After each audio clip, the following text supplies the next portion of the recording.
participación de nuestros afiliados, de nuestros hermanos papelitas, que es necesario en el partido de escuela difundir.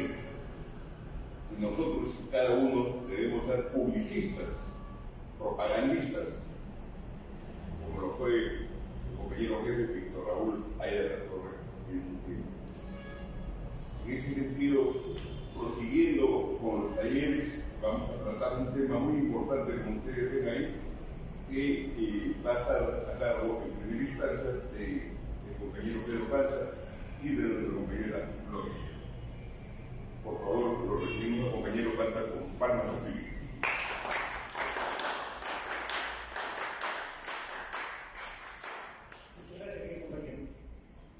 Sí, en efecto,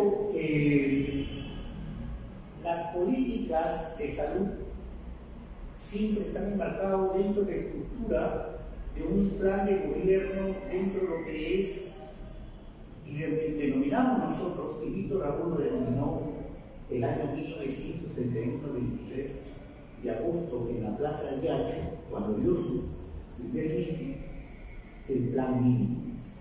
El plan mínimo no es otra cosa que lo que el jefe hizo diferencia de lo que era el plan máximo y el plan mínimo, que posteriormente el plan mínimo se convirtió en lo que hoy llaman agenda social o plan de gobierno en los estamentos respectivos. El plan de gobierno empieza prácticamente por lo que es el programa máximo del Partido Comunista Peruano. Recuerden que el 7 de mayo del año 1924 se funda la Alianza Popular Revolucionaria Americana en México. A partir de ahí se comenzó a desarrollar lo que es la doctrina Huista y el jefe en su What is Abra, que es el Abra, el primer capítulo de la literatura de Abra. Comenzó a desarrollar el Abra y su base fundamental ideológica es el programa máximo. El programa máximo tiene 5 puntos. Recuerden ustedes, primero, acción contra el imperialismo. Segundo, por la unidad política y económica de América Latina. En tercer lugar, por la nacionalización progresiva de terceros industrias. En cuarto lugar, por la internacionalización de esos tiempos, de lo que era el canal de Panamá. Ese punto, como ya se ha dicho muchas veces, en su oportunidad en un congreso estatutario tiene que actualizarse. Y el quinto punto es por la solidaridad con todos los pueblos y clases oprimidas del mundo. Ese es el programa máximo del Partido Comunista Peruano, creado por el jefe Víctor Raúl Ayala Torre. Luego viene el programa mínimo del PAC. Como vuelvo a reiterar, fue él, en su discurso del 23 de agosto del año 1931, quien expuso las bases fundamentales de lo que debería ser un plan de gobierno en todos los sectores. Más adelante vamos a ver una diapositiva al respecto. En tercer lugar, en mérito a ese plan máximo y plan mínimo, recuerden que el Jurado Nacional de Elecciones por primera vez se crea en el año 1931. En las elecciones justamente de diciembre del año 1931, y comenzó a exigir a todas las organizaciones políticas que presenten su plan de gobierno. El primero, en este caso, va a depender de qué elección corresponde. Recuerden que hay siempre mínimo 2 elecciones en el Perú. Una elección que son elecciones generales, donde se elige al presidente de la República, donde se elige al Parlamento mismo y donde se elige a los congresistas. Eso se llama elecciones generales. En una segunda etapa hay lo que se llama las elecciones regionales y municipales. Y en cada caso se tiene el plan de gobierno, por un lado nacional, por el otro lado regional y por el otro lado local. Cuando se habla de local, estamos hablando de las provincias y de los distritos. El plan ícono que tenemos a la fecha es el plan de gobierno 2006-2011. Al final vamos a hacer algunas políticas del compañero Alan que puso en su plan de gobierno. Y ustedes todos sabemos que El gobierno de Caballero Ana fue uno de los más exitosos de 2006 a 2011 a la fecha, que le tocó una valla que hasta ahora nadie lo puede alcanzar y va a ser difícil que lo alcance. ¿Por qué? Porque hizo el crecimiento del país en todos los ámbitos, en todas las formas de desarrollo del país, tal como hasta ahora. Prácticamente el compañero Ana García dejó el gobierno, hasta ahora es el piloto automático. O sea, automáticamente se está generando lo que es los recursos para el Estado, el PBI, quiere decir que está en automático. Recuerden ustedes que cuando termina el compañero Balán ingresa Ollanta con su capacidad, pero aún así el país siguió adelante porque estaba en automático. Siguió el señor Kuczynski, por más que tiene los pergaminos de un economista, pero tampoco hizo mucho por el país. Luego hizo el golpe, en este caso, Héctor Vizcarra, en el mismo sentido. Y todos ellos Martín, en vez de ayudar al Perú, han logrado hacer latrocinios contra el Perú. Y a ellos se sumó el señor Sagasti, que en el mismo sentido no hizo nada por el país, sino al contrario, lo puso en automático. Y mucho más, con mayor razón, como ustedes ya saben, con el señor Castillo. De tal modo que en este caso, el plan de gobierno 2006-2011 es ícono para nosotros. Y por supuesto, tenemos que preparar el plan de gobierno del próximo gobierno aprista. Y es necesario que todos internalicemos lo que debemos hacer como trabajo partidario para beneficiar todos los sectores que corresponde a un plan de gobierno conforme. Hoy ya está normalizado o formalizado de acuerdo a la normativa que vamos a ver siguiente. Aquí tenemos un índice de lo que fue el programa mínimo del Partido Comunista Peruano del discurso pronunciado por el jefe Víctor Raúl Ayala Torre el 23 de agosto del año 1931 en la Plaza de Toros de Hacho, que hoy, como todos sabemos, está en el Penimar. Y ahí, recuerden, hice este programa máximo, el primer punto, programa máximo y programa mínimo. Él diferenció, cuando tengan tiempo, lean los compañeros. Es un excelente documento que hasta ahora sigue vigente. Por supuesto, algunas cosas ya han pasado, pero el gran porcentaje mayoritario sigue vigente este discurso del maestro Víctor Raúl Ayala Torre. Hace la diferencia de lo que hemos dicho inicialmente del programa máximo y el programa mínimo. El programa máximo es para un programa latinoamericano y el programa mínimo es un programa de plan de gobierno nacional, regional, provincial y distrital. Internacionalismo y bolivianismo. Hace la diferencia el maestro de Víctor Raúl sobre cuando hablamos de la internacionalización y qué es lo que es el bolivarianismo, que fue Bolívar, pues ustedes saben, fue uno de los que propugnó la unidad de América Latina. Política y economía. Ahí se establece claramente que son dos elementos fundamentales en el Estado que lamentablemente falta desarrollar hasta la política. La revolución de la independencia. Se hablaba, ahí habla el jefe sobre lo que debe ser la libertad de la economía, la libertad de lo que es de todos los peruanos, sobre todo sus derechos fundamentales, pero que debe haber una independencia de lo que hoy le llamamos la separación de poderes. En quinto lugar habla sobre la realidad peruana y la realidad europea. Por supuesto, como ya sabemos y como siempre lo he dicho, la realidad peruana es diferente a la europea que la americana. Y Washington no ocurre. Como se decía, solo el aprismo, en este caso solo el Perú, tiene su propia realidad. Las dos economías, cuando habla de las dos economías siempre se refería a las economías de élite y a la economía informal, que en ese caso sigue vigente, que hasta ahora no se regulariza. Séptimo, la función del imperialismo. Justamente ahí el jefe mencionaba, hay que saber tratar con el imperialismo, hay que saber cómo tratar con el imperialismo lo bueno que trae, pero evitar que se haga la explotación como siempre se ha hecho desde ese tiempo hasta la fecha. Función 8. Hay un imperialismo peruano, todavía es ahora, bueno, si bien siendo avanzado bastante, pero en relación al avance de otros países, no. Por ejemplo, nosotros en Perú somos vendedores de recursos naturales.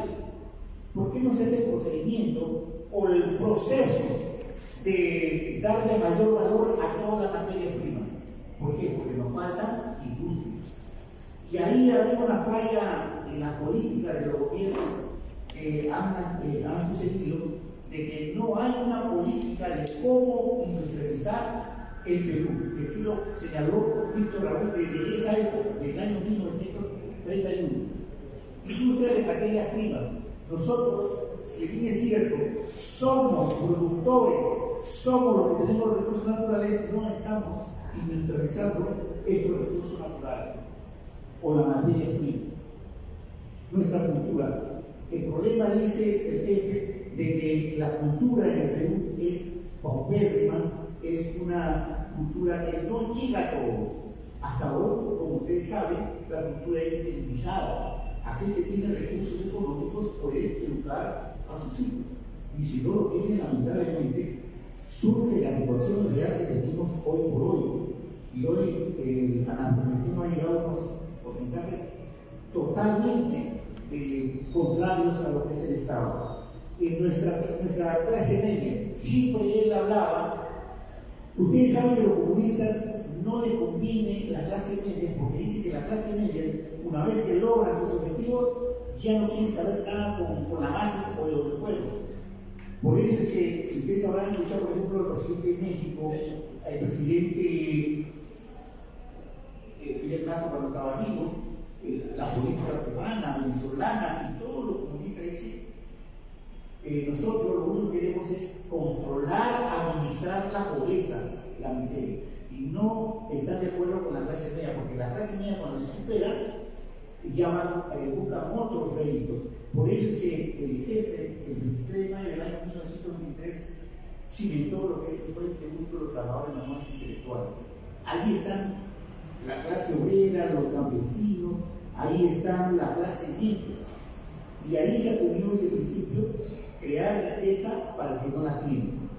Y ese es un principio que siempre llevamos hasta la fecha, y de aquella oportunidad se impregnó educación, como ya se dijo, respecto a la cultura, en el mismo sentido. El aprimo y las tres clases. Ahí justamente Víctor, el compañero jefe, en ese discurso establece la diferencia de la clase proletaria industrial, de la clase campesina, que es muy numerosa, y la clase media, que son las tres clases. En la clase media él agrupa a todos los profesionales. Por eso recuerden que nosotros somos manuales intelectuales, agrupa a todos los intelectuales de todas las profesiones y por supuesto a las mujeres, a las juventudes y a todo lo que viene a ser nuestro Frente Único de Trabajadores Manuales Intelectuales. Luego el 13, Estado Unido, Población, Movimiento Americano. El Estado considera que en esa época pues siempre ha habido un yugo de sometimiento al verdadero peruano. Por eso es que el Partido Aprista, con la ideología, es lo que se busca: la libertad, la defensa de la democracia, hoy venía menos, y por supuesto la búsqueda de la justicia social de paz con libertad. El Estado Aprista, un Estado con democracia funcional, con expertos y técnicos.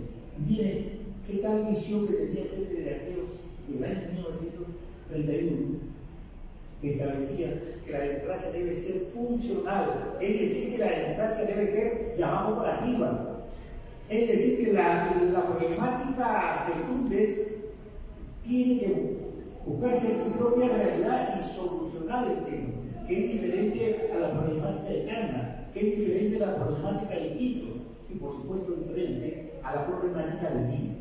Y por lo tanto, el Estado Aprista debe ser con democracia funcional y debe tener expertos y técnicos de cada materia. ¿Para qué? Para poder solucionar la problemática del Estado. Imagínense esa visión del año 1931, reitero, cuando puedan leer, lo que es el programa mínimo, que es, no es otra cosa que el plan de gobierno, que el jefe lo mencionó, y por supuesto, como ustedes saben, esa elección hubo un fraude de Sánchez Cerro, siendo él que había hecho un golpe de Estado, controlaba todas las instituciones. Y por lo tanto hubo fraude porque posteriormente se encontraron ánforas, se encontraron todo un proceso de fraude contra Víctor Raúl, porque si no, esa fue la primera vez que a Víctor Raúl no le permitieron ser presidente de la República. Después, en otra oportunidad, fue el año 62, con la intervención de Belaúnde, porque el jefe ganó, sino intervino Belaúnde y con las Fuerzas Armadas quitaron a Guaidó por segunda vez. Le negaron que sea presidente de la República. Bueno, sigamos. El Congreso Económico y el programa del partido, el jefe menciona, y bueno, eso está en la literatura presa, que el Congreso Económico debe estar siempre los tres elementos fundamentales, que debe ser el capital, el Estado y el trabajo. Y ahí hace la diferencia de que la economía es un poder y debe ser autónomo. Cuando habla él del Congreso Económico, es que debe fundamentarse en un otro poder. Hoy por hoy conocemos tres poderes, ¿no? El poder legislativo, el poder judicial y el poder legislativo.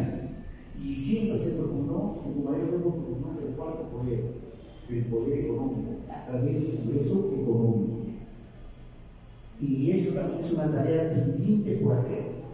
La democracia y el técnico, siempre hablamos del técnico y los expertos. En fin, compañeros, todos hasta el 30, por ejemplo, reivindicación del trabajador, son fundamentos que el partido viene y tiene como doctrina.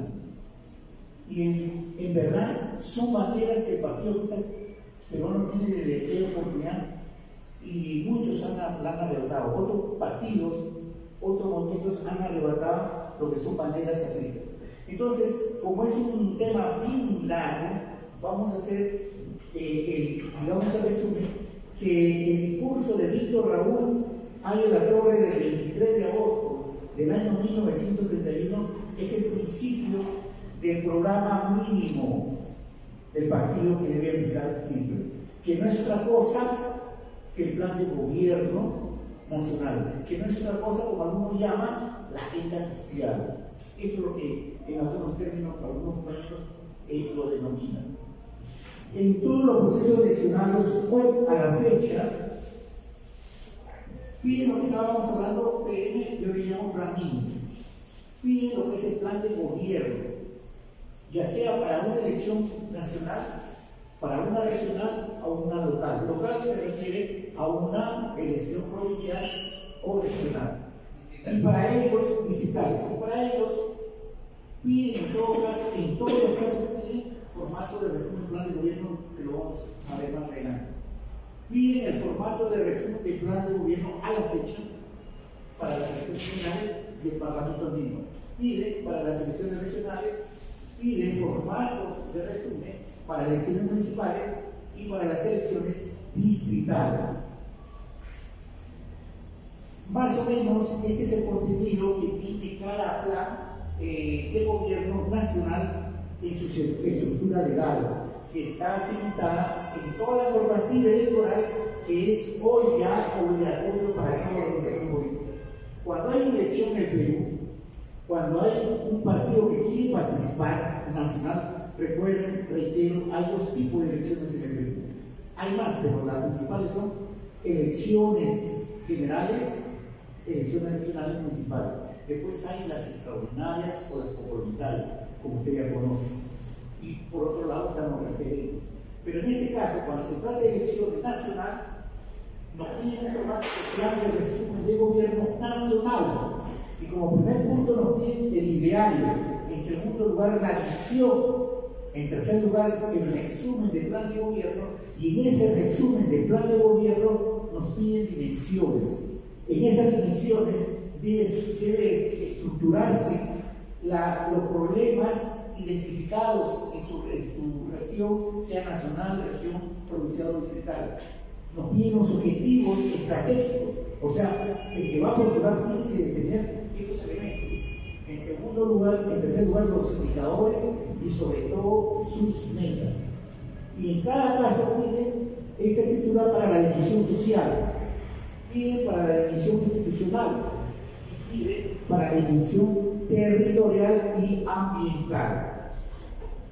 Por otro lado, el Plan Nacional nos pide propuesta de reinvestigación de cuentas sobre el cumplimiento del plan, es decir, que es lo que realmente se ha avanzado o se ha cumplido. Entonces, este es el formato general que se pide hoy a la fecha para un plan de gobierno.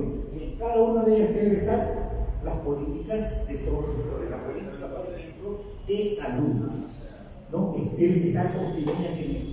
En el caso del Parlamento andino, piden también un plan de trabajo, pero solamente con estos tres elementos: ideario, visión y resumen del plan de trabajo, en ese caso para los parlamentarios andinos. También le piden ese plan. Y luego vienen las elecciones regionales, provinciales y distritales, que se denominan elecciones regionales y municipales. Para ese caso piden estos tres formatos casi idénticos. Y como ya hemos visto, en el primer caso piden la finalidad. ¿Cuál es la finalidad de esa organización política para que participe? Y tiene que estructurarlo en su documento, en su formato regional.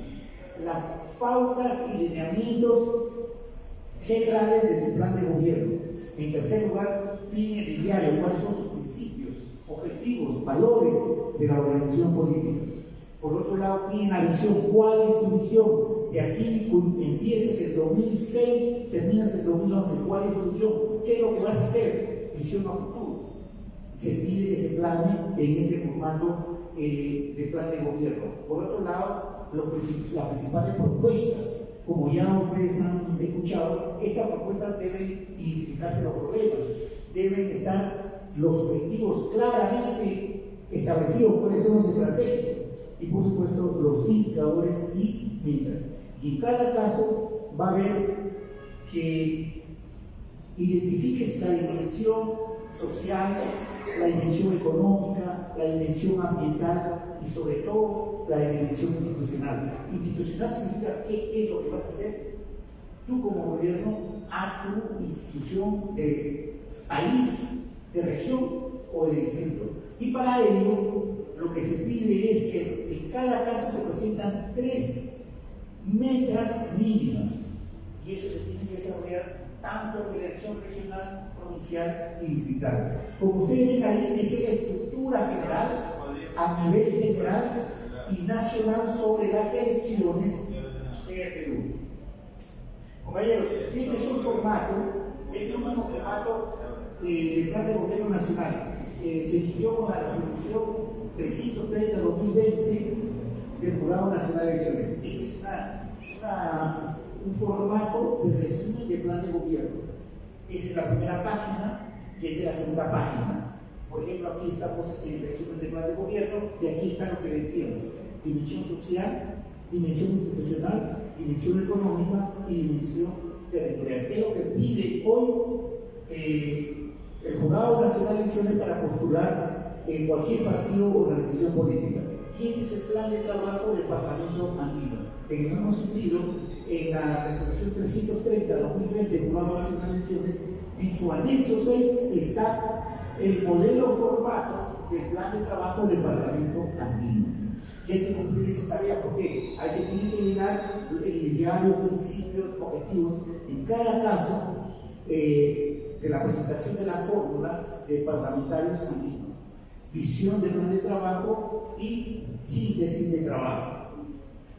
Luego viene el formato, este es el plan nacional del compañero Alan que le mencionaba a mi compañera, que es lo que el compañero Alan propuso como plan de visión y en verdad que lo llevó a cumplir. Lo llevó a cumplir y con muchísimo alegando, con una olla de huevo de quedar muy alta que hasta ahora bien difícil que lo logre, no lo han logrado, nadie lo logra hasta ahora. Pero por ejemplo, objetivo que se trazó en el plan de gobierno. Objetivo 1, Estado al servicio del pueblo. Objetivo 2, hacia el desarrollo de la descentralización. Tercero, necesidad impostergable de desarrollo humano.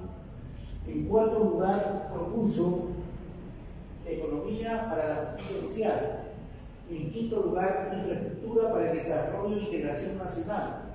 Que lo cumplió con bastante eficiencia. En defensa de nuestro territorio. Y recuerden que en defensa de nuestro territorio le ganamos aquí en la Corte Internacional de La Haya, le ganamos miles de kilómetros que lo estaban siempre usando los chilenos. Y eso, por ejemplo, muy poco se dice sobre los logros que ha hecho el gobierno aprista con respecto a este punto objetivo que se logró. Objetivo 7, nuestra cruzada ética. Objetivo 8, integración continental. Por ejemplo, él logró hacer la Alianza del Pacífico, que hoy es una excelente posición en torno a que se deben hacer estos tipos de alianzas, como lo es nuestra doctrina, como era la búsqueda de la unidad de América Latina, como lo llamaba el jefe, la unidad indoamérica, ¿no?, de todos los pueblos sudamericanos. Luego, la integración continental que está ya mencionada. El 9 del 8, mejor calidad de vida rumbo al futuro. Eso más o menos es un pequeño resumen del plan de gobierno del compañero Ana García 2006-2011. Este es el formato del plan de gobierno regional que está establecido en la resolución. Recuerden que, por ejemplo, aquí va a venir la elección 2026, va a ser casi la misma modalidad, pero va a ser otra resolución, porque en cada elección se emiten normativas nuevas. En esa fecha, que ha sido recién el 21, para el gobierno nacional, fue con la resolución 242-2021, en este caso para las elecciones regionales y municipales.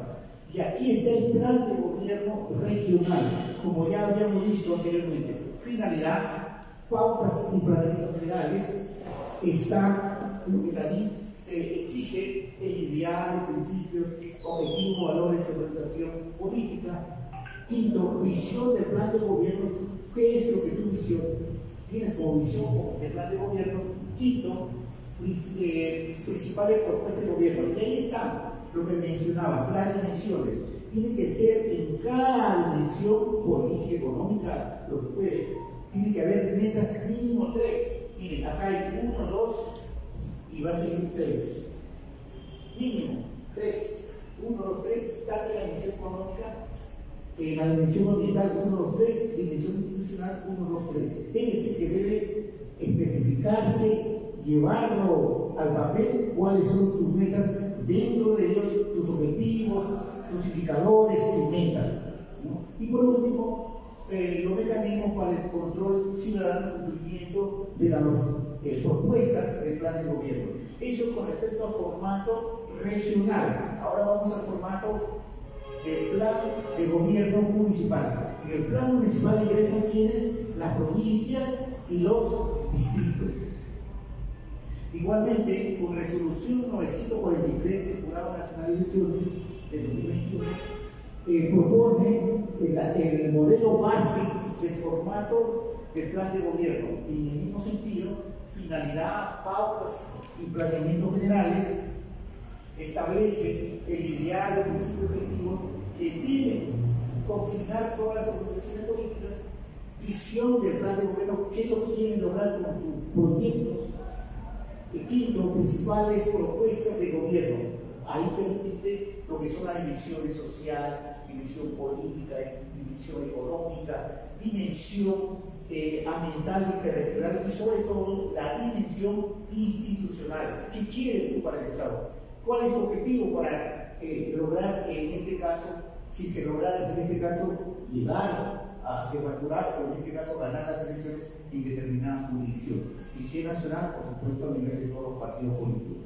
Y en sexto lugar, con respecto al plan de gobierno municipal, de acuerdo a la resolución 943-2021 del Jurado Nacional de Elecciones, establece que el formato del plan de gobierno debe tener un mecanismo de control ciudadano. básicamente, que hoy se llama también participación ciudadana, que está establecida tanto en la ley orgánica de municipalidades como la participación ciudadana, y también en la ley orgánica regional, de tal modo que eso aplica a la fecha. Solamente para terminar, quiero usar, compañera Gloria, algunas políticas que el compañero Ana hizo y siguen vigentes todavía por trabajo, son permanentes algunas políticas, ¿no? Por ejemplo, el compañero Ana, en su plan de gobierno que habíamos mencionado, respecto al sector salud, políticas de salud propuestas, acceso universal a los servicios de salud, promover el asesoramiento universal organizando un seguro social de salud, y eso lo avanzó muy bien. Priorizar la inversión de agua potable, saneamiento básico y control de contaminación ambiental. Por lo mismo que la población crece, recuerden ustedes, mucho que ya tenemos una edad determinada, si hacemos un recordar, hace 15 años San Juan de Urigancho pues era pequeñito, ¿no? San Juan de Urigancho era pequeñito, ni 200.000 ciudadanos, pero ahora ya cuánto hay, 1.200.000 habitantes, ciudadanos solamente en San Juan de Urigancho, que ya viene a ser como un país, ¿no? Crece y también la necesidad de los servicios de agua y todo crece. Entonces por eso es permanente, hay políticas que son permanentes. Otro, priorizar y fortalecer las estrategias conducentes a la reducción de la maternidad materno-infantil. Promover la política de salud ambiental, que es fundamental, la salud ambiental que cumpla con los compromisos internacionales suscritos. Ya habíamos visto que la OEA ha sacado sus políticas, 17 políticas, pero que en verdad lo hace con una transversalidad política, ¿no? Porque hay de fondo acciones políticas que ya se dieron su oportunidad y que se van a seguir viendo, ¿no? Valorar otra política del Estado, valorar la medicina alternativa tradicional y otras desarrollando la investigación que permita mejorar sus beneficios y redes. Porque recuerden que la mejor cura, y por miles de años, la medicina siempre ha sido natural, ¿no? Hoy por hoy lo que tenemos es una farmaindustria que se hace cada vez más millonaria y más imponente, que impone medicinas que a veces no son necesarias, o saca medicinas que no ayudan al cuerpo, pero que son ya las industrias, porque es un sistema económico que hoy se nos ha impuesto, ¿no? Entonces tenemos que ver una política relacionada a ello. Propiciar las acciones de salud que se adopten, aumentar características y patrones culturales. Todo esto está en el plan de gobierno del compañero Alan García. Para nosotros es un plan ícono, porque de ahí sigue algunas vigentes y, como vuelvo a reiterar, son permanentes las políticas necesariamente. Segundo, o por otro lado, desarrollo de política de planificación familiar. También, bueno, el tema de la sobrepoblación mundial. Recuerden que estamos en un promedio de 7.000 millones aproximadamente de habitantes. Se prevé que el día de 15 años vamos a llegar a 9.000 millones. Imagínense la cantidad de habitantes que van a haber y cómo alimentamos, cómo le damos los servicios básicos fundamentales. Por otro lado, como política, es disminuir la desnutrición crónica infantil en menores de 5 años. Y por último, el control de medicamentos con altos costos, en muchos casos de mala calidad.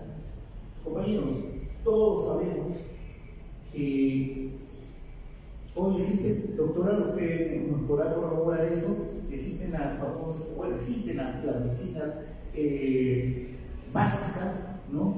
Y las comerciales, ¿no? Si uno compra, como le llaman, medicina genérica, un ejemplo, una ampicilina 1, ampicilina 2, tienen el mismo concepto, tienen las mismas atribuciones, pero el genérico vale, por ejemplo, un sol y el comercial vale 10 veces más. Es una realidad. Si usted a veces, un médico le receta un medicamento tal, y no le dice, por favor, el genérico, le pone el nombre comercial, porque los médicos muchas veces por apoyo, bueno, porque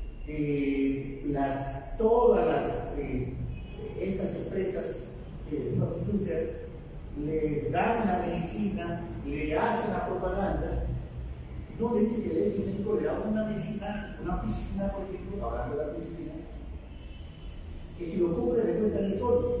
Pero si usted esa misma medicina por una piscina de 500 miligramos, lo cubre el genérico le cuesta un sol. Pues usted paga una proporción, es mucho menos, ¿no? Pero yo le digo la proporción. Por ejemplo, un blister de piscina puede costar 2 soles. Pero el blister comercial le cuesta 20 soles. 10 veces más, o el doble, en algunas veces como tiene. Es una realidad, es una realidad de los medicamentos de alto costo que existen. Promover otra política, promover la política de medicamentos basados en el acceso universal. Eso es lo que hablábamos de los medicamentos genéricos, la comercialización, el control y calidad de uso racional de esta medicina. Coberturar la vacunación al 100%. Compañeros, doctora, usted que conoce, hay vacunas diferentes, no que son necesarias para el ser humano. ¿Por qué no se da, como en otros países, se fortalece más la prevención? Porque la medicina debe ser preventiva. No debe ser ya de tratamiento, porque cuando ese tratamiento ya está en la última fase. En Europa toda su política es preventiva. ¿Por qué no hacemos que esta vacunación sea preventiva en todos los ámbitos?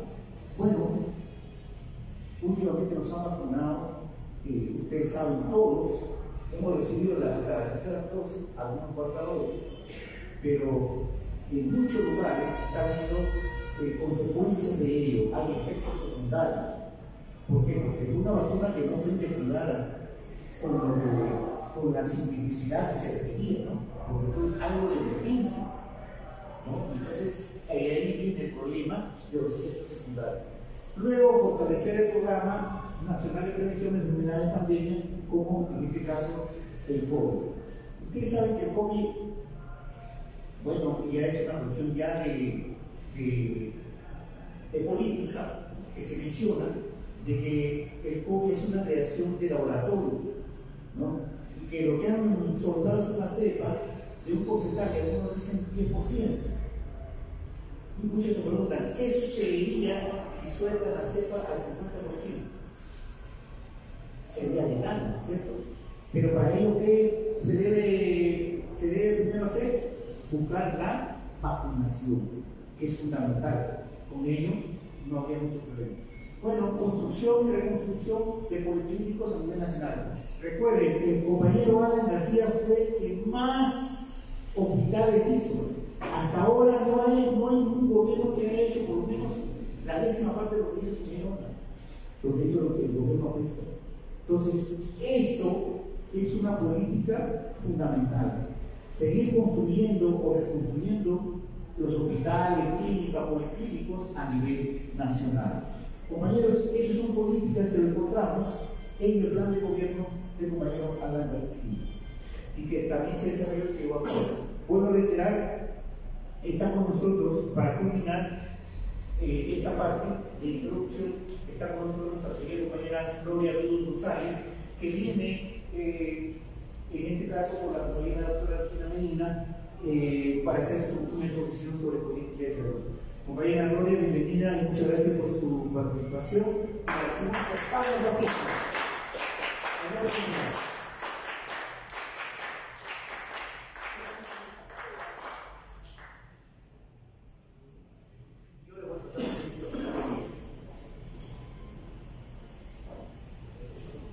Compañeros, muy buenas noches. Muchas gracias por esa fraterna bienvenida, compañero Pedro Pata, compañero doctor, retornar a este hermoso lugar donde hemos vivido tantas experiencias y que esperamos que vuelva a estar lleno como hace buena cantidad de años.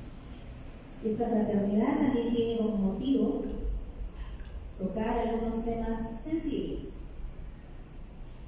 Y antes de ello yo quiero no solo expresarle el saludo fraterno, sino también de la compañera Regina Medina, quien, como ya lo explicó, por las propias funciones que ejerce, Hoy me tocaba estar en otro lugar, bastante retirado, entonces no le daba tiempo. Como somos un equipo de trabajo, igual que aquí en la parte académica, también nosotros compartimos y compartimos esta fraternidad. Por ello es que en esta réplica es lo que hacemos esto cuando trabajamos para que los compañeros nos escuchen y que también demos nuestra opinión al respecto. Por ello, se nos ha pedido hablar el día de hoy de políticas de salud. Y la primera pregunta que nos hacemos es, ¿qué son las políticas de salud? Como bien lo comentaba el compañero Panta, las políticas justamente son los protocolos, donde diseñamos algunas propuestas para luego tomar decisiones. Y todos sabemos que después del año 1999, que tuvimos una época nefasta para nuestro país y que no debemos de olvidar como lección aprendida, es que a partir de ahí volvimos a la institucionalización de nuestro país, a la democratización, y obviamente también tuvimos algunos informes de las evaluaciones de ese periodo de 10 años del señor Fujimori. Una de ellas fue el tema más sensible, muy, digamos, triste, porque tuvimos resultados bastante negativos para la opinión mundial. Obviamente, parte de todo ese contexto, que también dijo el compañero Panta, que es muy bueno traer aquí para todos los compañeros, recordar algunos hechos importantes para nuestro país, como es este periodo de transición que vivimos con el señor Paniagua y que nos trajo lo que hoy tenemos como sustento a partir de la democratización con el siguiente gobierno que fue del señor Toledo, que tampoco, bueno, hoy sabemos lo que vemos. Pero hay algo que sí es rescatable, y es que todos los partidos, todos sin distinción, la sociedad civil, la sociedad organizada, la iglesia, se unió y tomó acuerdos. Y esto se llama el Acuerdo Nacional.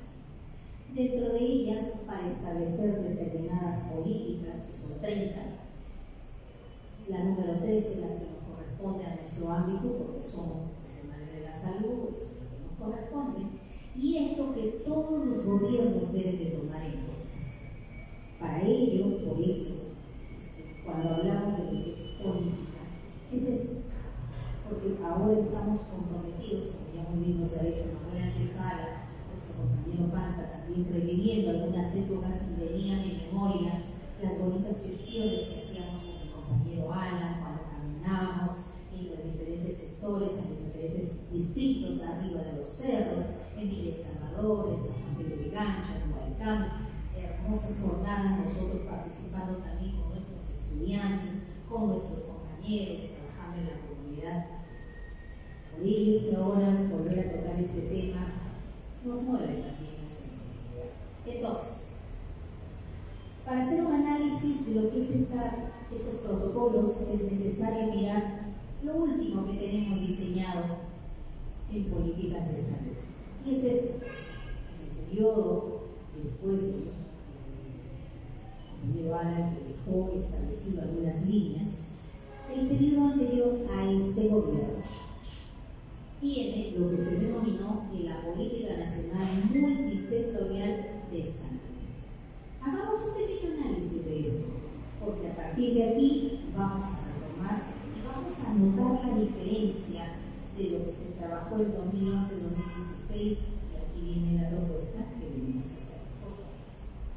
Entonces, dentro de esto, muy sucinto, como la idea es, digamos, queremos hacerlo dinámico. ¿Qué es lo que se ve aquí en su conjunto? Primero, la carga evitable de la mortalidad de la población peruana. La salud pública, compañeros, se sostiene en 3 grandes pilares. La primera, tenemos un techo a 2 aguas con 3 grandes pilares. El primer pilar, las características socioeconómicas ¿En qué nos diferenciamos? En género, en edad, en nivel cultural, en educación, etc. El segundo pilar, la morbimortalidad. ¿De qué se enferma nuestra población? ¿De qué se muere nuestra población? Y el tercero, la respuesta social. ¿Qué tenemos para atender estas necesidades del amor y mortalidad?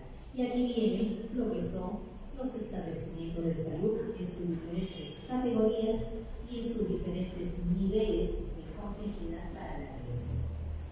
Tenemos categorizadas entre primer nivel, segundo nivel, tercer nivel, con los establecimientos más especializados. Pero ¿para qué sirve esto? Entonces vemos aquí, para trabajar esta carga evitable porque impulsamos la promoción. Muy bien decía aquí el compañero también, y bueno retrotraer, es que la salud la hemos medicalizado y poco o nada hacemos por la promoción.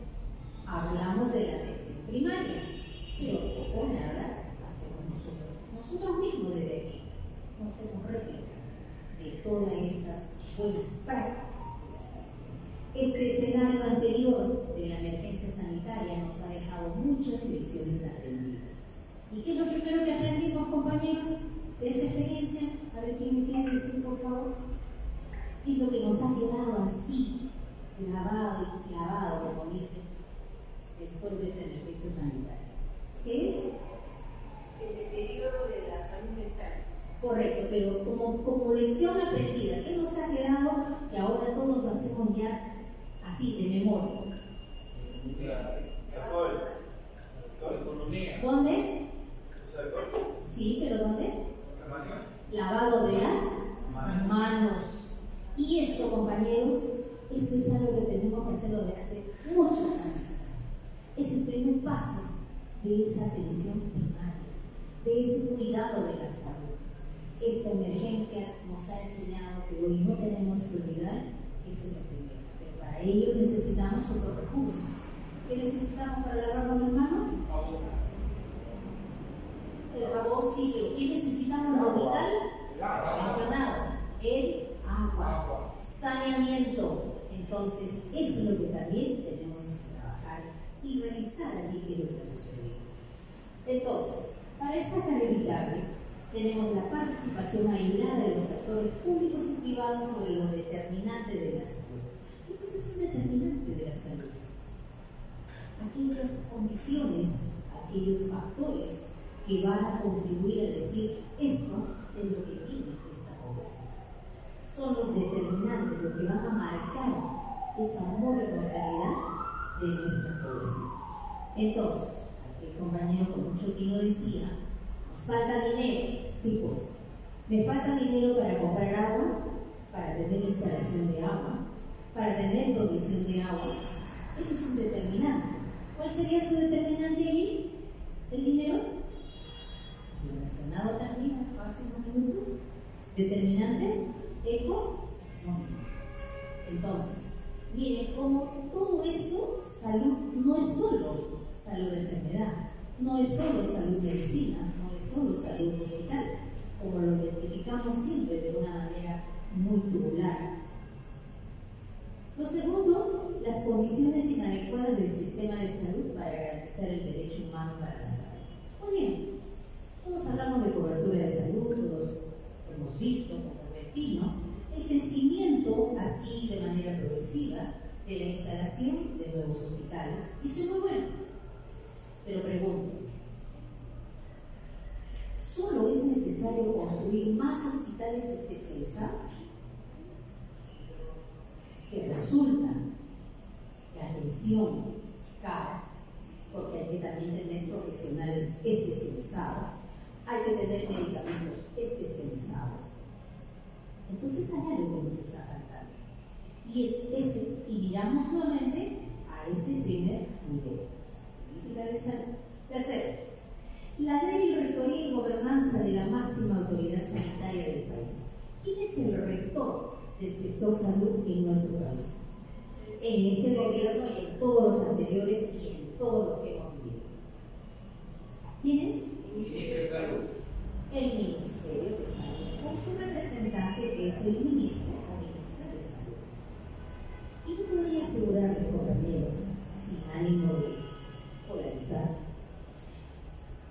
el compañero Alan designó al compañero Garrido Leca con todo y sus cuestiones, fue la gestión más dinámica, fue la gestión más aperturada, fue la gestión donde se dio mayor trabajo comunitario. Es mi percepción, es mi opinión y lo que viví en aquel entonces con muchos profesionales como yo que caminamos por el país. ¿Por qué? Porque hubo una abertura para todos los profesionales en diferentes campos. Después de esa experiencia que vino, simplemente se cambió los reglamentos, se cambió las normas y hoy todo está medicalizado. Todos los puestos solo deben ser ocupados por un tipo de profesión. Estamos en desacuerdo porque todos tenemos las mismas competencias para esto, para la débil rectoría. Y vemos lo que vemos hoy desde que lidera el sector salud. Lecciones aprendidas que no deben volver a suceder. Estos 2 años de pandemia que nos ha dado un duro golpe, no solo a nosotros, sino a todos los países, pero a nosotros también nos ha tomado bastante desprevenidos. En los años 90 tuvimos una epidemia de cólera, para los que recuerdan. También fue una experiencia similar, no teníamos para hidratar a los pacientes, tuvimos unas pérdidas, no tantas y significativas como en esta, que superaron los 60.000. Entonces, miren ustedes, cuando no trabajamos por esta gobernanza, por esta rectoría. Por lo tanto, seguimos diciendo que el sector salud solo está medicalizado, ¿no? Entonces, en este plan multisectorial, habían algunas propuestas que se diseñaron porque al 2030 debíamos tener estos resultados. De todos estos vamos a resaltar solo los que más podemos tener visibilidad hoy, como es, por ejemplo, la anemia en los niños menores de 36 meses.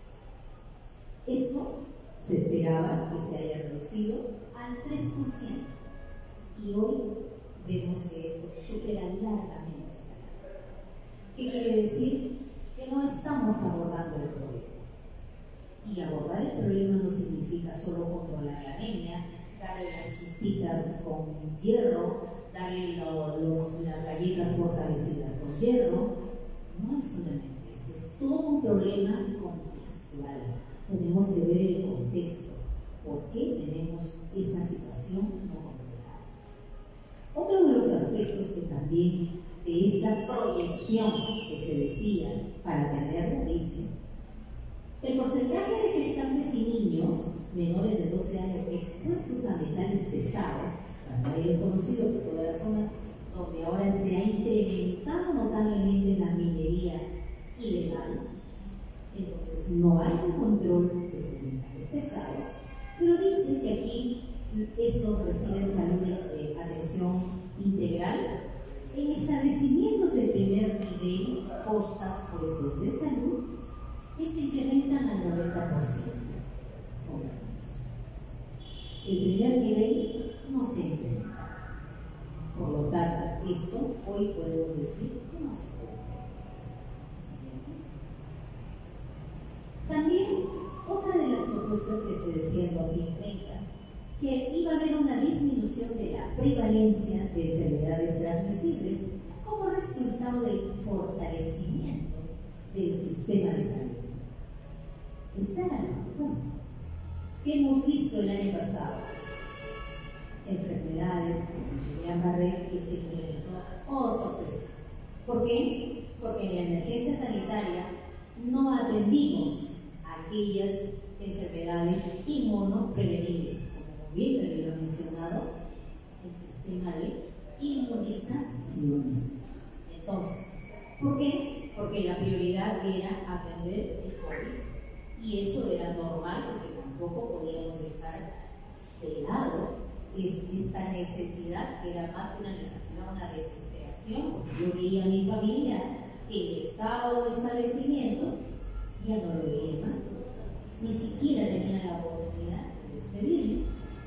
Y como hemos visto también, cuando recibí recibíamos los cadáveres, recibíamos el de la persona, era tanto, entonces, miren, se descuidaron estos aspectos que debían realizarse.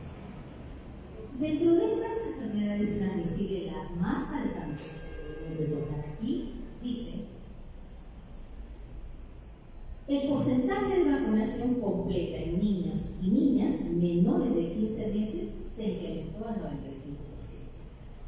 Hoy tenemos enfermedades inmunoprevenibles que ya se habían controlado y erradicado en nuestro país.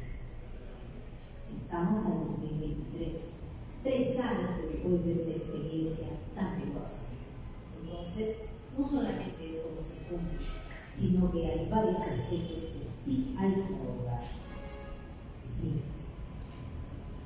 Quiero tocar solo los aspectos más saltantes. Esto queda para que lo puedan difundir y lo puedan leer, porque esto está tomado incluso de fuentes privilegiadas, ¿no? También se decía que en 2030 íbamos a tener la disminución de las condiciones de riesgo para la salud de las madres, 100 nacidos y adolescentes, como resultado de este fortalecimiento del sistema de salud. Entonces, aquí dice, por ejemplo, que el porcentaje de adolescentes embarazadas en el Perú, quiere decir niñas de 15 a 19 años, se reduce al 5%. Todos estamos viendo en estos tiempos que eso no solo se cumple, sino que se ha incrementado el número de embarazadas adolescentes. ¿Y qué cosa es lo que ha bajado? Porque sí ha bajado. ¿Qué ha bajado? La edad. Ya no tenemos adolescentes embarazadas de 15, tenemos de 11, de 12, de 13, 14. Y eso es muy lamentable porque esto trae, es una madre con un niño aprendiendo a ser mamá. Y eso es terrible.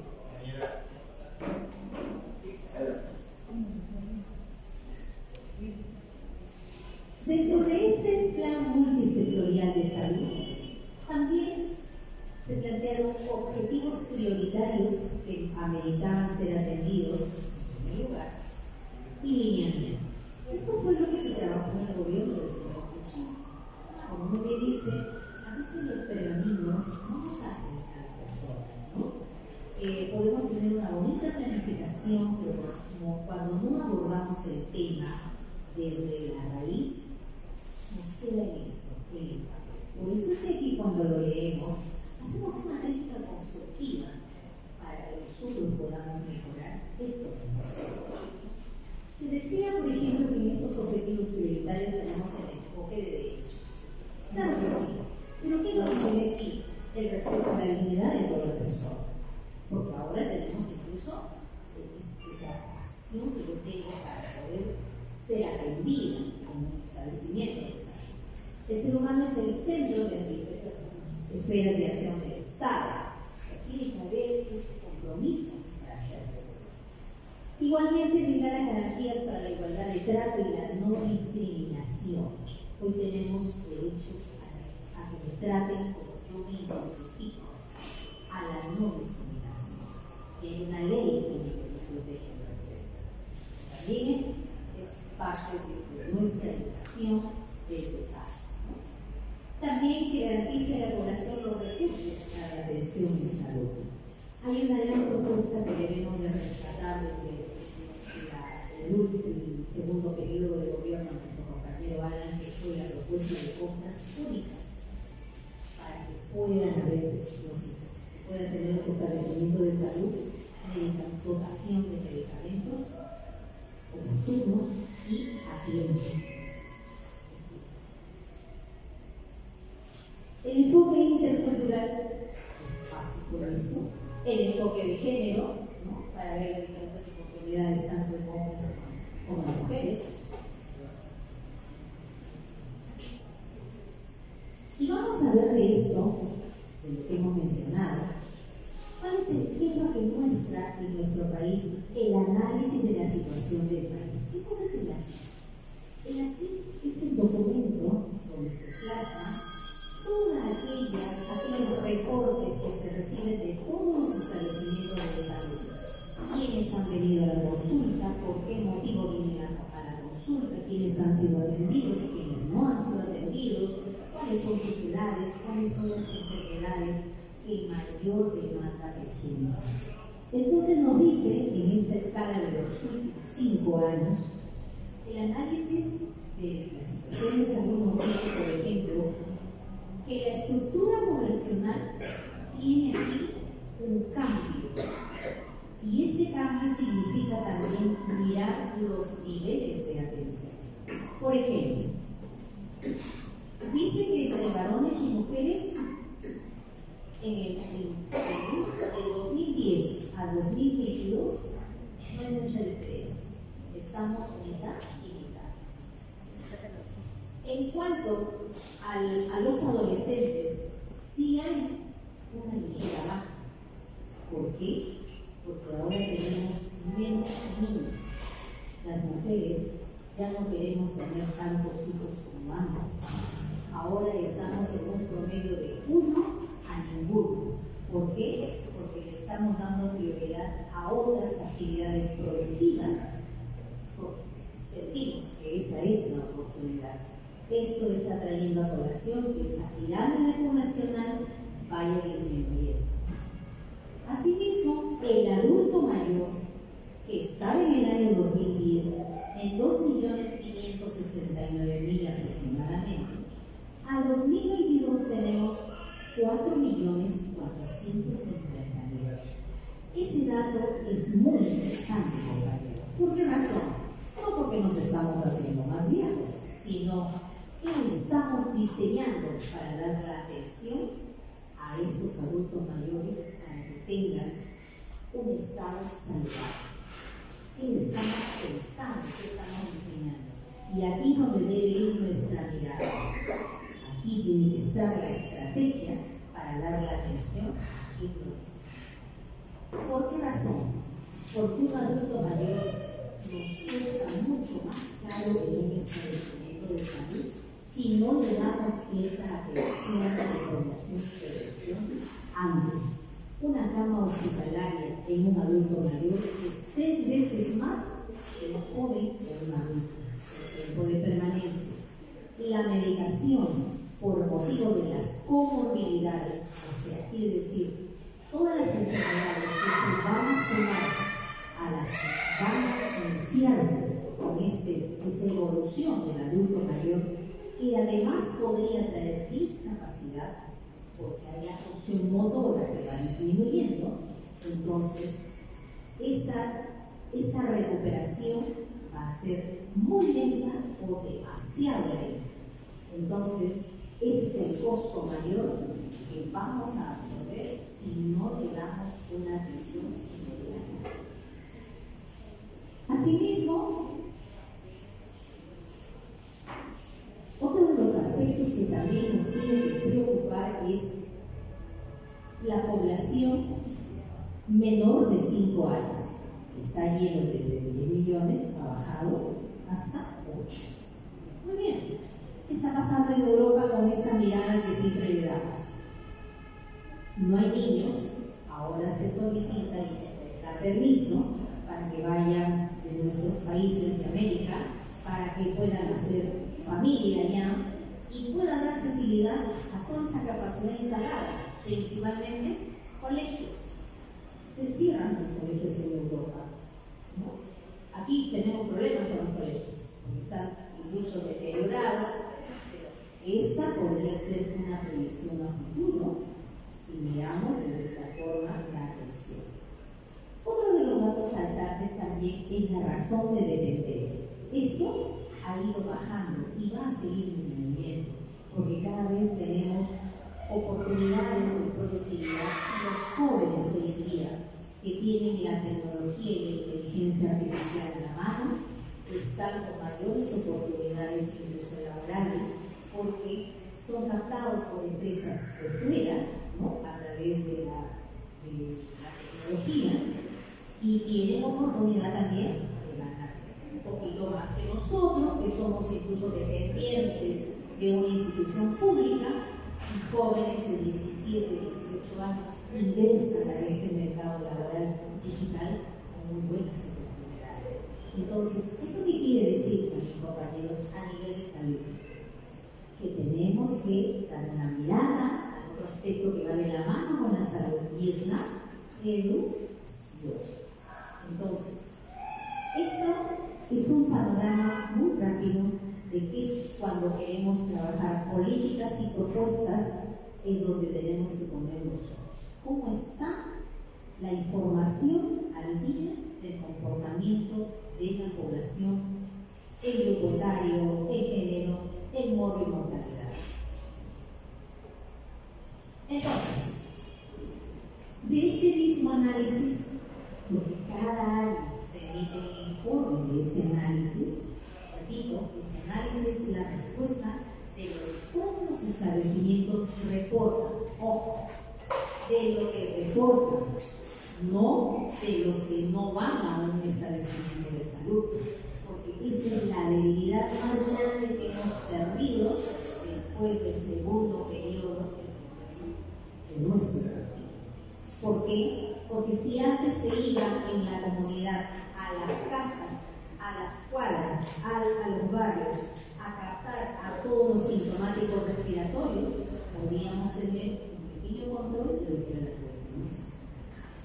Si caminábamos con los promotores de la salud, sabíamos que en esa casa había una joven adolescente que estaba embarazada.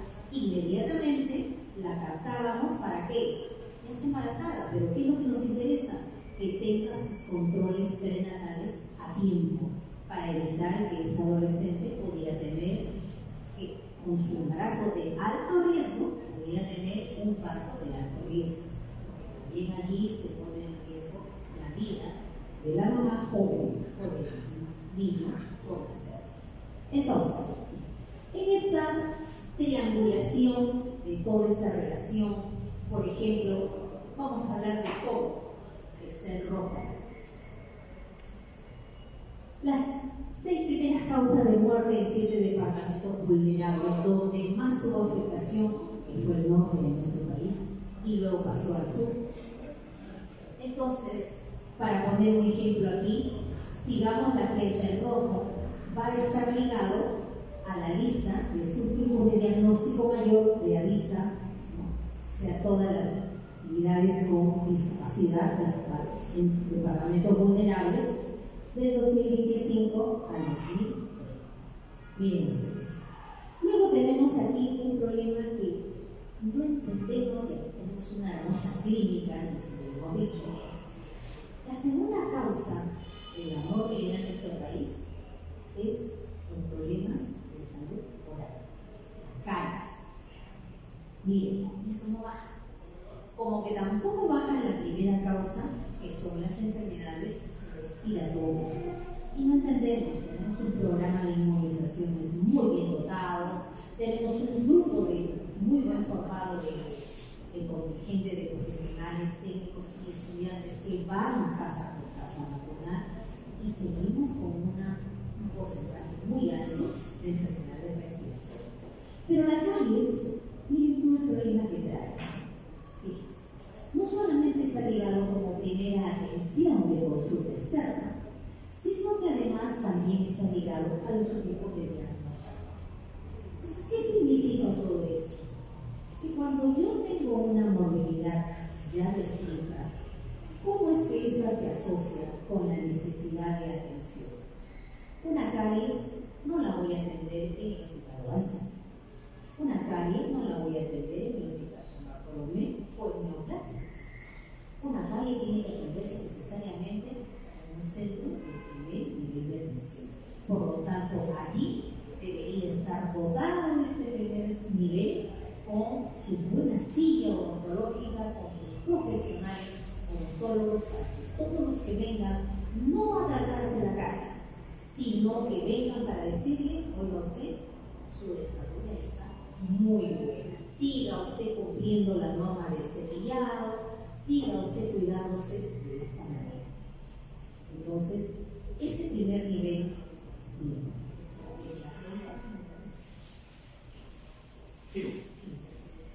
aquí.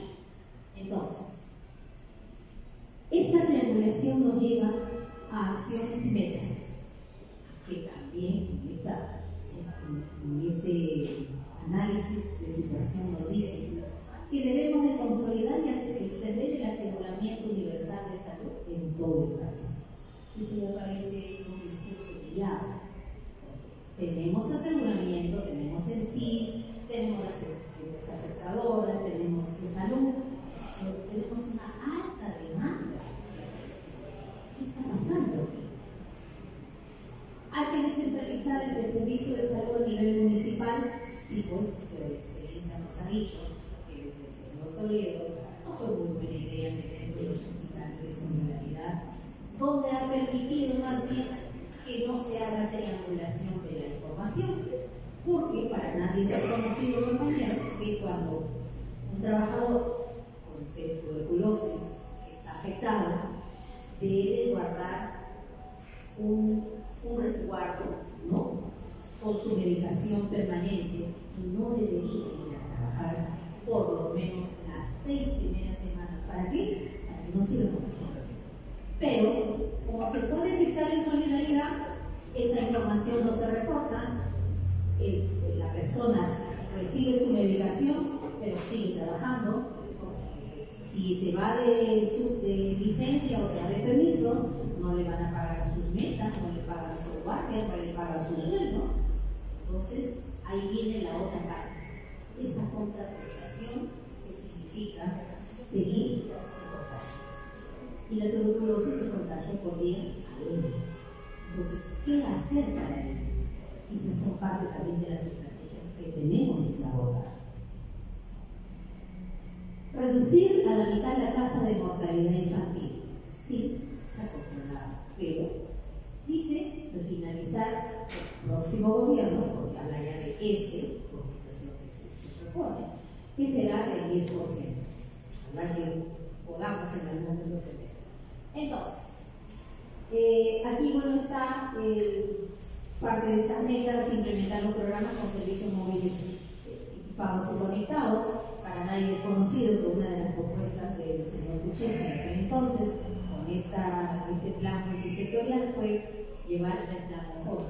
No era mala idea preparar esos containers para que vayan totalmente implementados y que vaya haciendo ese trabajo de captación. ¿Cuál fue el problema? No contar con el recurso humano adecuado para el manejo y sostenibilidad de esa propuesta. Entonces, miren cómo ha venido de la mano todo esto. No es solamente idear una estrategia como esa y luego quedarnos nada, porque puedo traer un buen equipo resonador magnético, pero si no tengo el profesional adecuado, idóneo para eso, ese es realmente un elefante blanco que se come. Entonces, igual aquí, de esto, lo que podemos rescatar fue el trabajo por horarios flexibles, pago por actividades, y hoy hemos visto, el día miércoles o jueves me parece, una gran movilización nuevamente. ¿Por qué? Porque los trabajadores sienten esa necesidad que no está cubierto la promesa desde que entonces, ¿no?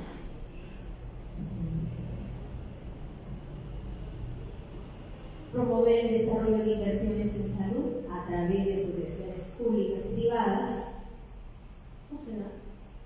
Porque si tuviéramos participación vecinal, si tuviéramos participación ciudadana, si nos convocaran a nosotros como partido, podríamos dar parte de nuestra experiencia de todas estas lecciones aprendidas y podríamos decir: si tienes este presupuesto, yo tengo este proyecto. Pero nos han convocado,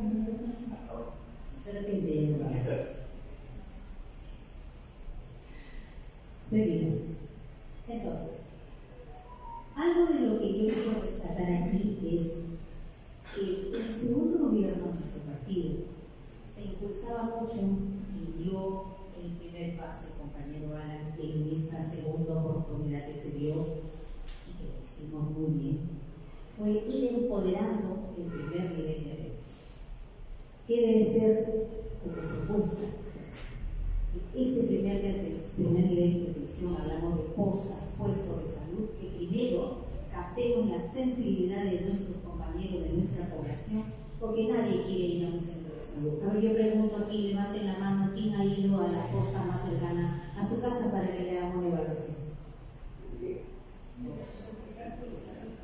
Al centro de salud. ¿Y sabe por qué no lo hacemos?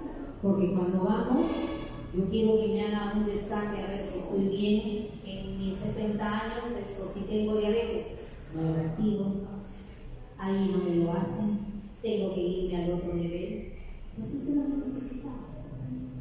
Fortalecer ese primer nivel, que haya suficientes médicos, que haya suficientes laboratorios equipados, tecnólogos que trabajen allí, enfermeras, obstetrices y todo el equipo multidisciplinario, odontólogos. ¿Por qué? Porque todas las enfermedades que vamos a adquirir es interesante por todas nuestras vías que tenemos dispuestas: ojos, nariz, oído, boca y lógicamente las manos. Entonces, si eso contribuimos desde aquí, desde nuestro escenario, a hacerlo y trabajar con la comunidad como nos corresponde, como estamos acostumbrados a hacerlo, compañeros, la salud de nuestro país va a mejorar. Y no sigamos medicalizándolo, porque en realidad la medicación es cuando esa patología ya se instaló. Pero si actuamos antes de, vamos a medicalizarla, pero en menor intensidad, porque a la larga los medicamentos también traen sus consecuencias y sus efectos colaterales. Muchísimas gracias, compañeros.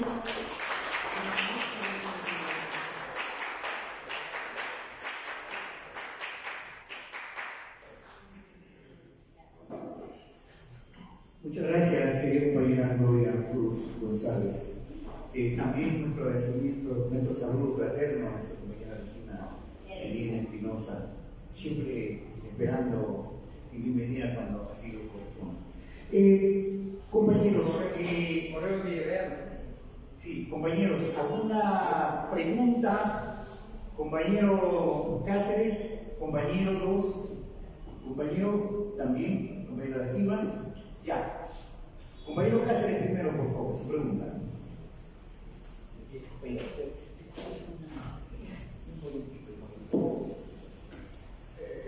Muy buenas noches, compañera. Gracias por su participación esta noche acá con nosotros. Este detalle casi bien detallado en la presentación de su grupo.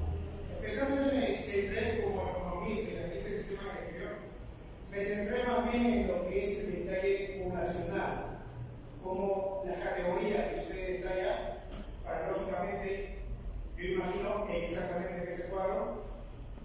Como analista uno ve y dice, bueno, esta es mi tabla de referencia para hacer mis pedidos para el próximo año, para que pueda tener en esto todo lo necesario para la titulación. Y sobre todo ver focalizado en qué partes, en qué sectores se utilizan más remedios que otros mismos.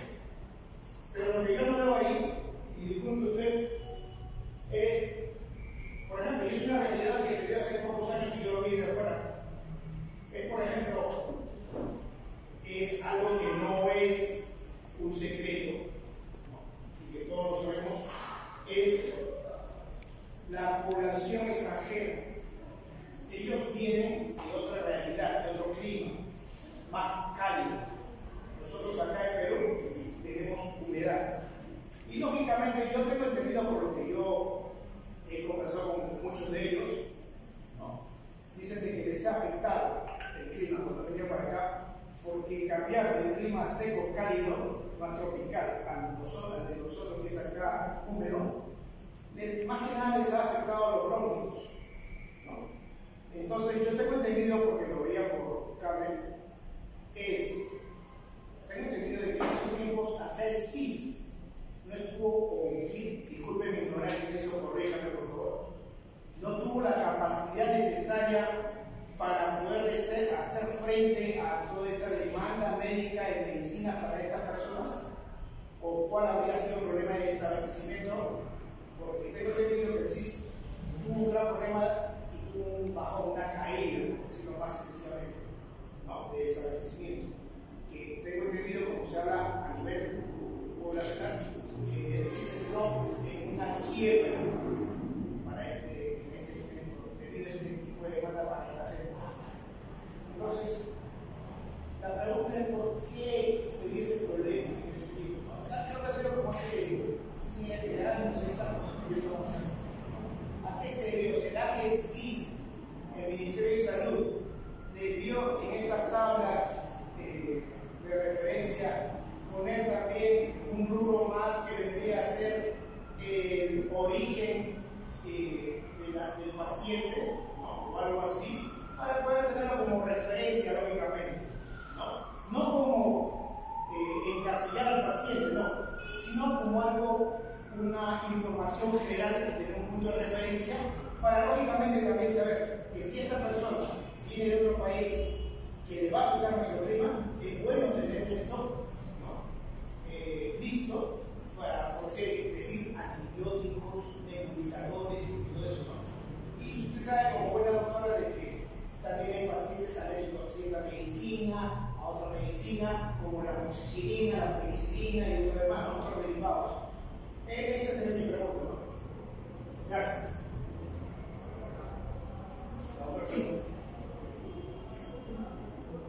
O después responde todas. Ya. Por favor, compañero, por favor, la próxima pregunta y al final la compañera va a responder una por una. Compañero, por favor. Hola, ¿qué tal? Buenas noches. Mi nombre es Felipe. Bueno, antes de todo, disculpen por venir así. Vengo del hospital de la compañera. Justo pasé por acá, tenía mucha intención de poder, en realidad, pertenecer a la parte del partido. Y justo por. Se dice que siempre pasa algo, siempre pasa por algo todas las cosas. Y justo vengo de un hospital y justo hablan de la salud. Felicitarle de todo, me gustó su explicación, me gustaba un poco y lo que corresponde a educación, seguridad, salud. Y bien tiene toda la razón, todo va de la mano. Todo va, si todos trabajamos a la misma par, todos trabajamos a la visión que tuvo un momento con la idea de Torre, se va a poder trabajar un país a futuro. Si bien se ha cambiado esa estructura, porque actualmente se trabaja solamente para uno, no trabaja para el pueblo, como se debió haber generado, como se debió haber seguido la estructura que ya se estaba manejando. Respecto a la pregunta que me quiero plantear, usted mostró uno de los datos que indicó que hace unos 10 años aproximadamente se mostraba a familias con mayor vulnerabilidad de hijos. ¿Okay? Y nada de ello, pongo relación a ello, porque indicó que en estos últimos años la cantidad de hijos ha disminuido a 0 o ninguna. Si seguimos en esa relación en nuestro curso de los años, ¿usted cree que vamos a tener problemas de ya no tener algún tipo de dificultad, ya no tener tal vez algún futuro adicional, ¿no? O tal vez las mujeres tal vez o nuestras compañeras ya no querer tener hijos y enfocarse más en lo que corresponde al trabajo? Un problema de, no se podría decir, sobre relación y penetración, se podría decir. Y segundo, ¿qué medidas o qué circunstancias se pueden tomar para poder prevenir ello y para poder mejorar nuestro estado de salud, nuestro ministro de Educación, de Salud en realidad? Muchas gracias. Compañero, Carlos, por favor. Compañero Irene, por favor. Compañero Irene. Buenas noches.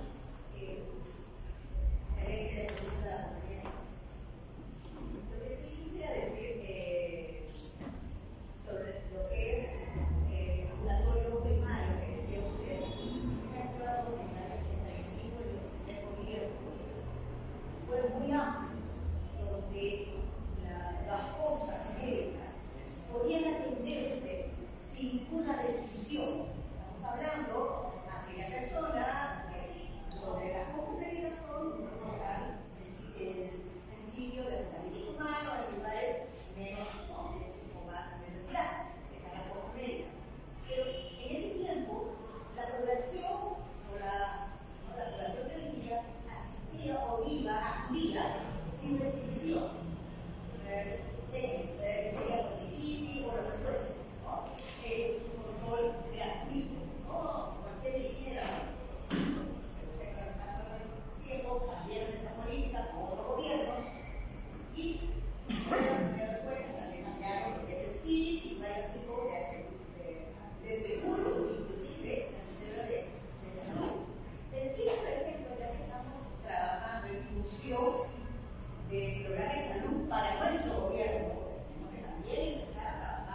compañero Carlos.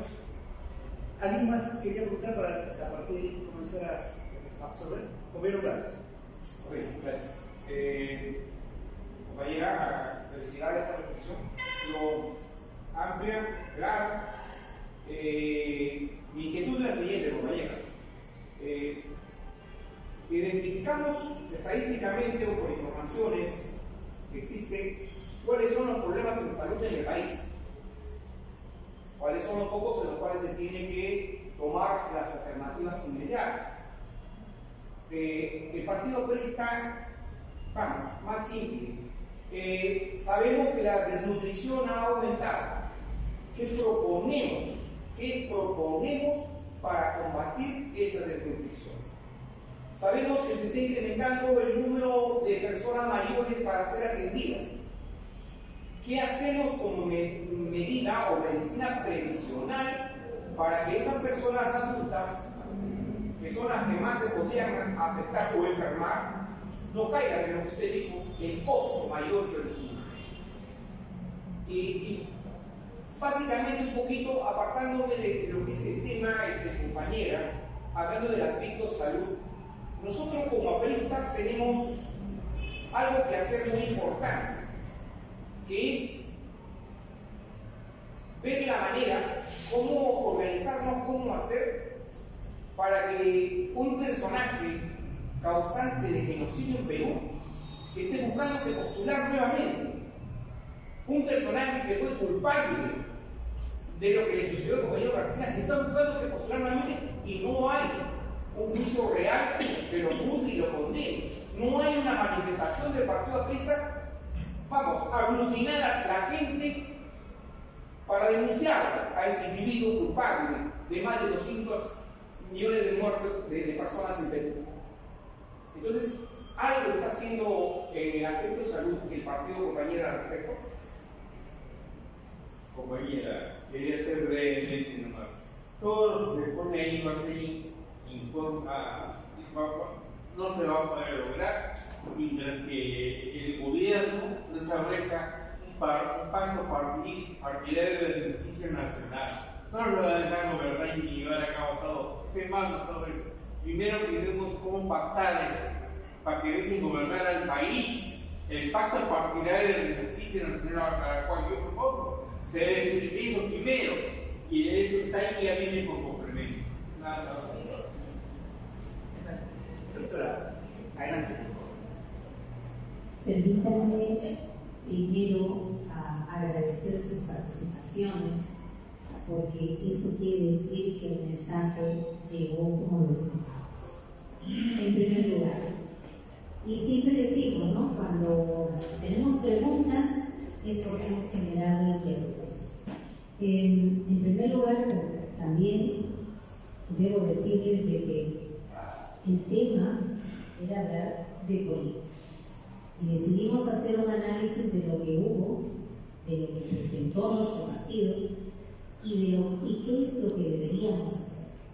Para responder a la primera pregunta, en cuanto a la atención y esa diferenciación de la población, donde efectivamente no es desconocido que abrimos las puertas en un gesto de solidaridad y de acompañamiento como país fraterno que somos, pero no tuvimos control de la cantidad y no tuvimos control tampoco de el comportamiento además de las personas. Cuando hablo de comportamientos me refiero en forma general. La cobertura de salud se cubre para los que no tienen, para los pobres y para los más pobres y extremadamente pobres. En ese ánimo de alianza operativa, fraterna, se le da a los extranjeros porque no tienen una estabilidad como nosotros, que aunque tenemos un sueldo chiquito, lo tenemos. ¿Qué ha sucedido con ellos? ¿Se ha embalsado? Sí, se ha embalsado. Y ha tocado también en estos cambios de periodos de gobierno, donde en los presupuestos con los que se sostiene el CIS, no se dieron la planificación necesaria desde el último gobierno del penúltimo, de Ollanta, no dejó una planificación suficiente para coberturar el CIS. Y ya en el siguiente gobierno tuvimos esta entrada que lógicamente hizo que a nuestros pobres que teníamos para coberturar ya no le alcance, porque ya teníamos otro tipo de pobreza. Y es cierto lo que dice el compañero. Los cambios no solamente nos afectaron a ellos, sino también a nosotros. Porque si un compañero o un poblador tiene una enfermedad de tipo viral, de tipo respiratorio, si no lo controlamos a él, nos va a contagiar a todos. Va a ser un efecto multiplicador muy rápido, como lo que sucedió en la emergencia sanitaria con el COVID. O sea, quisiéramos decir en algún momento, en un tono duro, de repente, no, primero es nuestro poblador peruano y después el extranjero. Sí, pues, pero el que tiene la patología en este momento es el otro. Hay que atender. Por ese motivo es que en las siguientes planificaciones se incrementó el presupuesto del CIS y creo que gracias a la intervención del compañero y también del compañero, de repente sería importante hacer otra exposición con otros expertos para que nos hablen del CIS. ¿Cómo ha sido el antes, el durante y qué esperamos en adelante? ¿Por qué razón? Porque hoy el CIS cobertura a todos en general. Como lo ha dicho muy bien la compañera, no hay necesidad de que yo viva en un distrito y que me atienda solo en ese establecimiento de salud. Yo puedo ir a Arequipa y puedo atenderme siendo procedente de Lima. Yo puedo ir a Cusco, vivo en Huaycán, tengo derecho a ser atendida por el CIS. Tengo una patología oncológica, ahora está cubierta. Tengo un problema de alcoholismo, también ahora está cubierto. Se ha ido ampliando la cobertura de la atención y también con medicamentos por el CIS. Pero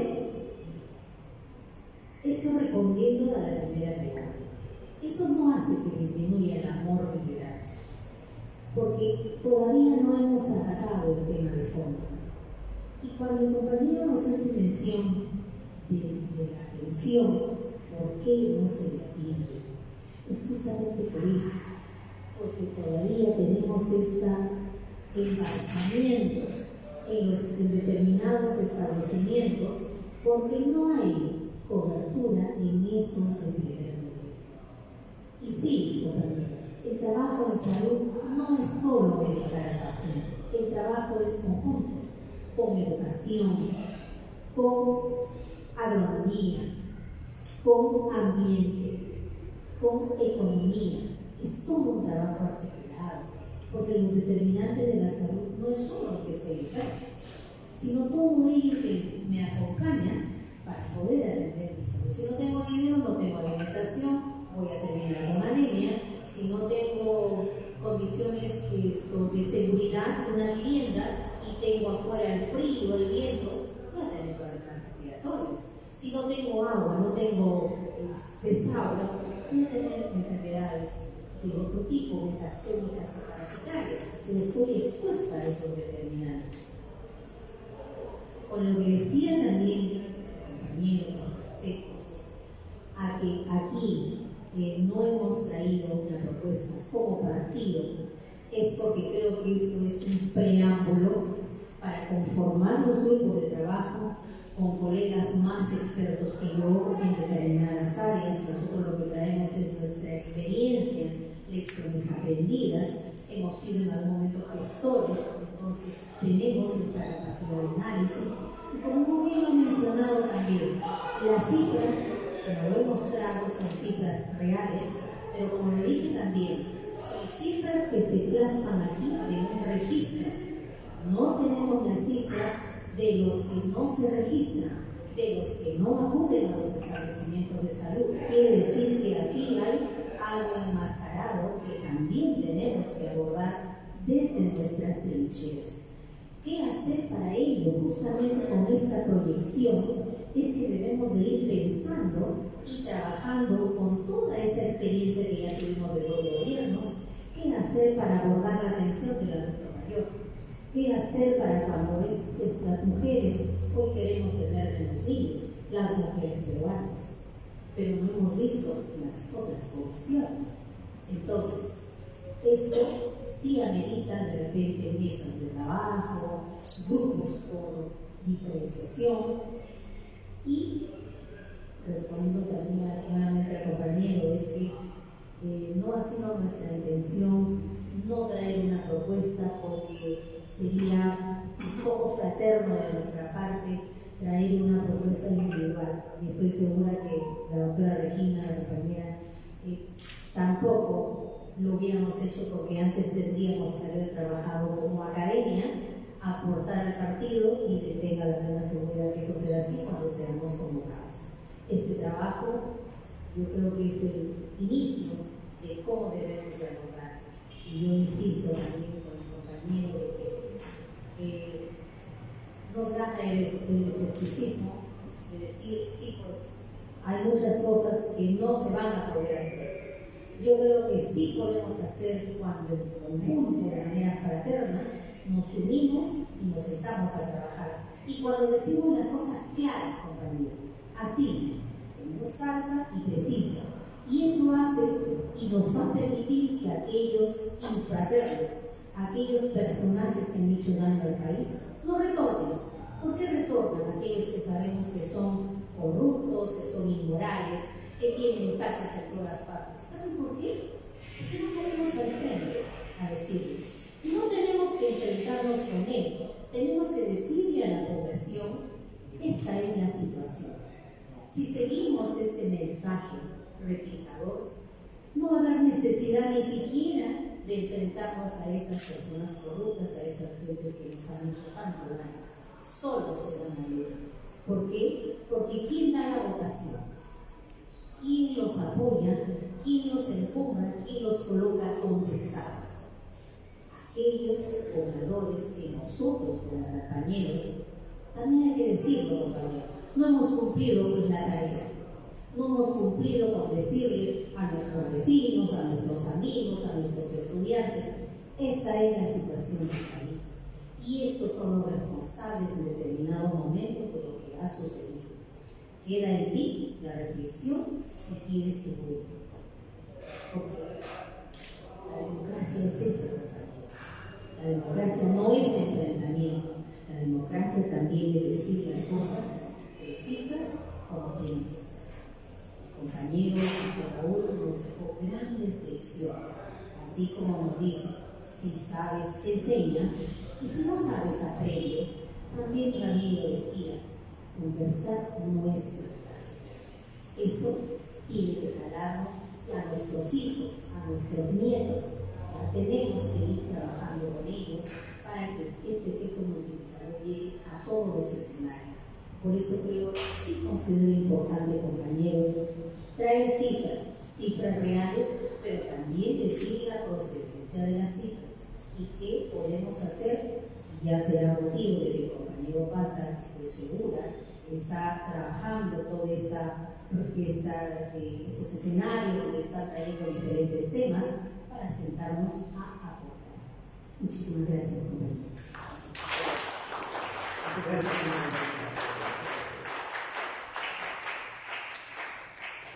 En verdad, para reiterar nuestro agradecimiento, como ya lo de Cruz, está usted invitada siempre, bienvenida. A nuestra querida compañera también, Medina Espinosa, también está invitada. Muy bien, compañeros, habiendo culminado este